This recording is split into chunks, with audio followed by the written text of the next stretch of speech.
अस्सलामुअलैकुम वरहमतुल्लाह। दोस्तों, जो मॉडर्न लाइफ स्टाइल हम लोग जी रहे हैं, जिसमें हम टेक्नोलॉजी के ऊपर बहुत ज़्यादा डिपेंड हो गए हैं, उसकी वजह से बहुत सारे प्रॉब्लम्स हम लोग फेस कर रहे हैं। हमारी जो डाइट है, हमारा जो ग़िज़ा है, वो बहुत मुतासिर हो गई है। एक ग़िज़ाइयत और न्यूट्रिशन से भरपूर खाना हमारे पेट में नहीं जाता है। हमारी नींद डिस्टर्ब होती है। जो क्वालिटी स्लीप हमको मिलना चाहिए वो हमको आज मुयस्सर नहीं है। आज आप देखते हैं कि स्ट्रेस और डिप्रेशन और टेंशन, ये जो जहनी बीमारियां हैं, ये बहुत ज़्यादा बढ़ गई है। इसकी वजह से ये हुआ है कि हमारी जो ब्रेन फंक्शन है, हमारे दिमाग के काम करने की सलाहियत है, जो उसकी कारकर्दगी है, वो बहुत ज़्यादा मुतासिर हो गई है। लिहाजा आज बहुत ज़रूरी हो गया है कि हम उन तरीक़ों को जानें, उन मेथड्स के बारे में हम लोग मालूम करें, जिसकी वजह से हमारा दिमाग की जो क़ुव्वतें हैं या हमारी जो ब्रेन फंक्शन करने की जो एबिलिटी है, उसको हम तेज़ कर सकें, उसको हम बूस्ट कर सकें। तो आज मैं आप लोगों के सामने 8 ऐसे तरीके बताना चाहता हूं जो बहुत ही इजी और सिंपल है, जिसको हम अपनी लाइफ के अंदर अप्लाई करके अपने ब्रेन के फंक्शन को, अपने दिमाग के काम करने की कारकर्दगी को और उसकी सलाहियत को हम बूस्ट कर सकते हैं, उसके अंदर हम तेज़ी ला सकते हैं। सबसे पहला तरीका ये है कि हम रेगुलर एक्सरसाइज करें। जब हम एक्सरसाइज करते हैं तो ये हमारे ब्रेन फंक्शन के ऊपर बहुत पॉजिटिव असर डालती है और इससे न्यूरोजेनेसिस, यानी जो नए न्यूरॉन्स हमारे बॉडी और ब्रेन के अंदर बनते हैं, ये बनने के प्रोसीजर के अंदर बहुत तेज़ी आती है। इसीलिए जो कामयाब लोग होते हैं, जो सक्सेसफुल और हेल्दी लोग होते हैं, वो अपने तमाम तर बिजी शेड्यूल से एक्सरसाइज करने के लिए वक्त निकाल लेते हैं। क्योंकि जब हम एक्सरसाइज करते हैं तो इससे हमारी ब्रेन हेल्थ अच्छी होती है, हमारी कॉग्निटिव जो एबिलिटी होती है, जिससे हम सीखते हैं किसी चीज़ को, हम सोचने की जो हमारी सलाहियत होती है और एक नई पुरानी चीज़ों को दोबारा रिमेंबर करने की जो हमारी एबिलिटी होती है, वो बहुत बढ़ती है। साथ ही हमारी याददाश्त के ऊपर भी इससे बहुत अच्छा असर पड़ता है। तो सबसे पहला काम हम ये करें अपने ब्रेन फंक्शन को सही करने के लिए कि रेगुलर एक्सरसाइज करें। दूसरी चीज़ है प्रॉपर डाइट। देखिए, जो कुछ हमारे पेट में जाता है वो न सिर्फ जिस्म के दीगर हिस्सों पर बल्कि डायरेक्टली हमारे दिमाग के ऊपर भी असरअंदाज होता है। तो हम ऐसी ग़िज़ा हम खाने की कोशिश करें जो हमारे दिमाग को तक़वियत पहुंचाती है, जो हमारे दिमाग की सलाहियतों को और उसकी कारकर्दगी को बेहतर करती है।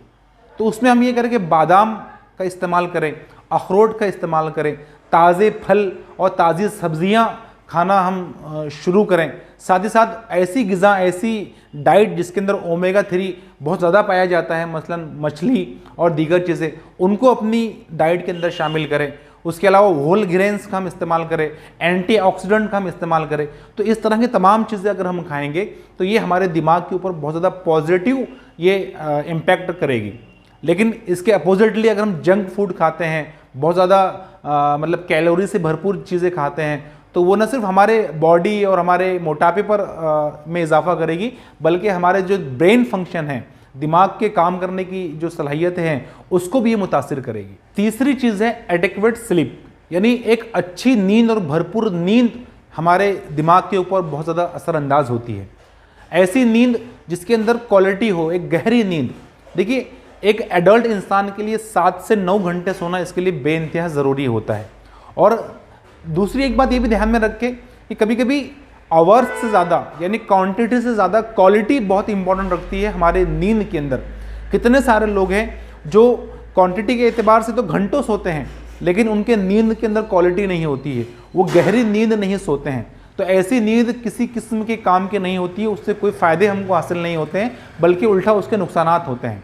तो जब हम सोते हैं तो हमारा जो ब्रेन सेल्स होते हैं या जो हमारे पूरे बॉडी के जो सेल्स और खलियात होते हैं, वो रिपेयर होते हैं, वो दोबारा रिचार्ज होते हैं। और जब हम दोबारा जागते हैं तो उनका परफॉर्मेंस लेवल बहुत ज़्यादा बढ़ जाता है। एक बच्चा जब भरपूर नींद लेता है तो उसकी याददाश्त पर उसका बहुत अच्छा असर अंदाज होती है, उसकी लर्निंग एबिलिटी, उसकी थिंकिंग एबिलिटी, ये उससे उसके अंदर बहुत ज़्यादा इजाफा होता है। तो अगर हम चाहते हैं कि अपने ब्रेन फंक्शन को हम इंक्रीज़ करें, उसको बूस्ट करें, तो एक ही अच्छी नींद लेना हमारे लिए बहुत ज़रूरी है। साथ ही साथ ये बात भी याद रखें कि वो चीज़ें जो हमारी नींद को मुतासिर करती हैं, यानी रात में देर से सोना। देखिए, अल्लाह ने रात ही को बनाया है सोने के लिए। अगर आप रात में नहीं सोते हैं और फिर सूरज निकलने के बाद आप सोते हैं, तो कितना भी आप सो जाएं, आपको क्वालिटी स्लीप मुयस्सर नहीं होगी। साथ ही साथ ये कि अगर पेट भरकर आप खाना खा लेते हैं और ऐसे पेट भरे खाने के साथ आप जो है सोते हैं, तो वो नींद भी जो आपको आएगी वो नींद भी आपकी सही नहीं होगी। तो इस चीज़ का भी ख्याल रखें कि जो चीज़ें आपकी एक अच्छी नींद को मुतासिर करती हैं उन चीज़ों को अवॉइड करने की कोशिश करें। दोस्तों, चौथा तरीका ये है कि मिनिमम 20 मिनट हम सुबह जो सूरज की रोशनी होती है, सनलाइट होती है, उसमें हम खड़े रहें। देखिए, जब हम सूरज की रोशनी में खड़े होते हैं तो हमारा जो ब्रेन होता है ये सेरोटोनिन नामी एक हार्मोन रिलीज़ करता है, और ये हार्मोन हमारे मूड को सही करने के लिए और हमें हैप्पी फीलिंग के लिए, यानी हमें खुश करने के लिए ये रिस्पॉन्सिबल होता है। तो जब हम धूप में खड़े होते हैं तो ये हार्मोन रिलीज़ होता है। तो जब ये हार्मोन रिलीज़ होता है तो हमारा मूड अच्छा होता है, हम एक खुशी महसूस करते हैं। तो इसकी वजह से ये होता है कि हमारा जो डिप्रेशन है, एंजाइटी है और टेंशन, ये कम होता है, ये डिक्रीज़ होता है और हम पुरसुकून महसूस करते हैं। और यकीन माने, जब आदमी खुशहाल हो, पुरसुकून हो और मुतमईन हो, तो ऐसी कंडीशन के अंदर उसका जो दिमाग है, उसके काम करने की सलाहियत है, ये बहुत ज़्यादा बढ़ जाती है। तो 20 मिनट हम कोशिश करें कि सूरज की रोशनी के अंदर हम गुजारें और उसके अंदर रहने की हम कोशिश करें। तो न सिर्फ ये तमाम चीज़ फ़ायदे हमको मिलते हैं सनलाइट से, बल्कि आप सब जानते हैं कि सनलाइट से हमको विटामिन डी भी मिलता है, जो कि हमारे बोन्स के लिए, हमारे हड्डियों के लिए और हमारी ब्रेन की हेल्थ के लिए बहुत ज़्यादा हेल्पफुल होता है। तो कोशिश करें कि सूरज के जागने से पहले आप जाग जाएं और 20 मिनट अपना सूरज की रोशनी में अंदर गुजारें। देखिए, 5वीं पॉइंट ये है कि हम अपना फ्री टाइम जिन चीज़ों में गुजारते हैं, तो वो चीज़ें और वो एक्टिविटी हमारे ब्रेन फंक्शन के ऊपर बहुत ज़्यादा असरअंदाज होती है। तो कोशिश करें कि हमारा फ्री टाइम, हमारी जो फेवरेट हॉबीज़ हैं, हमारे जो मशगलें हैं, जो करते हुए हमको मज़ा आता है, हम इन्जॉय फील करते हैं, तो उसके लिए हम अपने फ्री टाइम को वक्फ कर दें। इससे ये होता है कि जब हम फ्री टाइम में अपने हॉबीज़ पर हम कॉन्सेंट्रेट करते हैं तो इससे हमारे ब्रेन फंक्शन में इजाफा होता है। तो हर आदमी की हॉबीज़ मुख्तलिफ़ किस्म की हो सकती है। तो ये हो कि हम ये कर सकते हैं कि हम इस पूरी कायनात के अंदर, इस पूरी यूनिवर्स के अंदर हम गौर व फिक्र करें, इसमें सोचें कि कैसे बना है, ये कैसे होता है, ये कैसे होता है। दूसरा है कि मुख्तलिफ़ किस्म के स्पोर्ट्स हम लोग खेल सकते हैं। अगर आपको पेंटिंग में इंटरेस्ट है, फोटोग्राफी में इंटरेस्ट है, गार्डनिंग में इंटरेस्ट है, तो ऐसे, या किताबें पढ़ने में आपको अच्छा महसूस होता है, तो जो भी काम करते हुए आपको अच्छा महसूस होता है, आप वो करते हुए एंजॉय करते हैं। लेकिन शर्त यह है कि वो काम मुस्बत होना चाहिए, वो एक अच्छा काम होना चाहिए, कोई गलत काम नहीं होना चाहिए।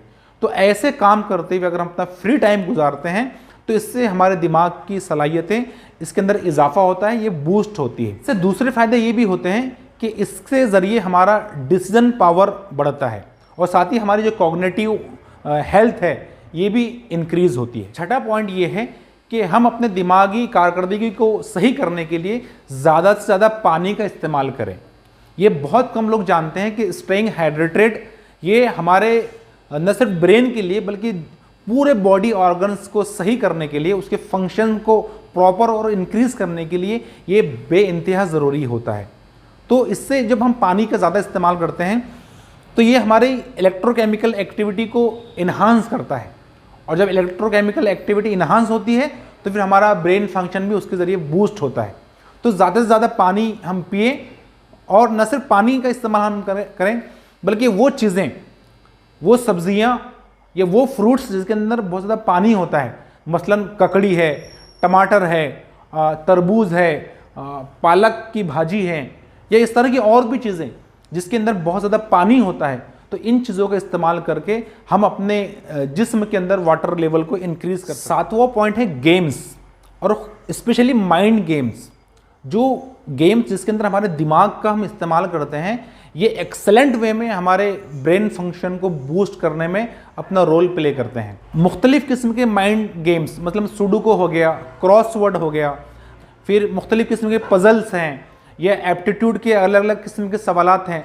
तो इस तरह के गेम्स अगर हम खेलते हैं तो ये हमारे ब्रेन फंक्शन के ऊपर बहुत पॉजिटिव असर डालते हैं।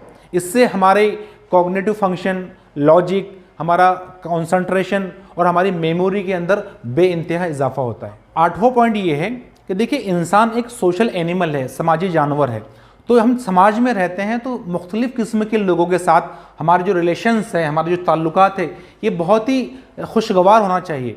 एक अच्छे ताल्लुकात लोगों के साथ होना चाहिए जो हमारे ब्रेन शार्पनेस पर डायरेक्टली असरअंदाज होते हैं। देखिए, जब हमारे रिलेशनशिप बहुत अच्छे होते हैं लोगों के साथ, दोस्ताना रिलेशनशिप होते हैं, एक खुशगवार ताल्लुकात होते हैं, तो हम एनर्जाइज्ड यानी तवाना महसूस करते हैं, हमारी क्रिएटिविटी के अंदर इजाफा होता है, हमारा माइंड खुशगवार रहता है। तो ऐसी कंडीशन के अंदर हमारे दिमाग के काम करने की सलाहियतों के अंदर इजाफा हो जाता है। तो दोस्तों, मैंने ये 8 तरीके आपके सामने बताएं। ऐसे तो बहुत सारे तरीके हो सकते हैं ब्रेन फंक्शन को बूस्ट करने के लिए, लेकिन ये 8 तरीके हैं, तो आप इन पर अमल करें तो यकीन करें इससे आपके ऊपर बहुत पॉजिटिव असर होगा, आपकी लाइफ स्टाइल भी अच्छी होगी और आपकी दिमाग के काम करने की सलाहियतों के अंदर भी बेपनाह इजाफा होगा। शुक्रिया।